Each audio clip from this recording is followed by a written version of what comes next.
రీసెంట్గా మీరు ఫేస్ చేసిన మీరు చాలా క్రైమ్స్ని అడ్రస్ చేస్తూ ఉంటారు, చాలా క్రైమ్ ఇన్వెస్టిగేషన్స్లో పార్టిసిపేట్ చేస్తుంటారు. సో కొత్త యాప్స్ ఏమున్నాయి సార్? పిఎం కిసాన్ యోజన ఒక యాప్ ఉంటుంది ఊరికే, అంటే ఫేక్ క్రియేటెడ్ యాప్.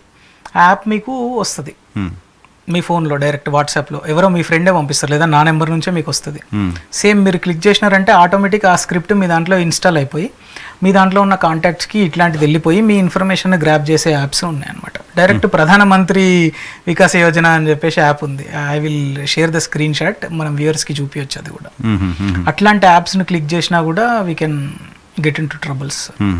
సో ఇంతకుముందు ఇక టెలిగ్రామ్ అనుకున్నట్టయితే ప్రతిదీ what ever you required, betting అయినా సరే, దాని తర్వాత ట్రేడింగ్ అయినా సరే, ఎక్కువ డబ్బులు కొంచెం ఇన్వెస్ట్ చేసి ఎక్కువ ప్రాఫిట్స్ పొందాలనుకున్న ప్రతి ఒక్కళ్ళు దీంట్లో. సో రాంగ్ ఇంటెన్షన్తో డబ్బులు సంపాదించుకున్న వాళ్ళకి వాళ్ళే ఈజీ టార్గెట్ అవుతారు. ఒక హబ్ అయిపోయింది. సో సమ్ టైమ్స్ వాళ్ళ డేటా కూడా లీక్ అయ్యే ఛాన్సెస్ ఉన్నాయి కాబట్టి they are also vulnerable. Influencers అది ఇది చాలా మనం సోషల్ మీడియాలో చూస్తూ ఉన్నాం కదా.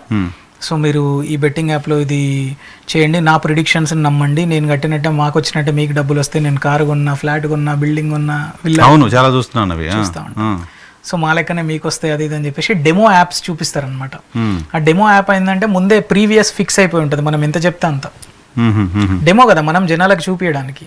ఆ డెమోలో మనం ఏది చెప్తే అది జరుగుతూ ఉంటుంది. సేమ్ ఒకనొక టైంలో థియేటర్ల బయట గేమ్ ఆడిపించడం, మూడు ముక్కలు ఆటలు ఇప్పుడు అంతా ఆన్లైన్ అయిపోయింది సార్. అంతే.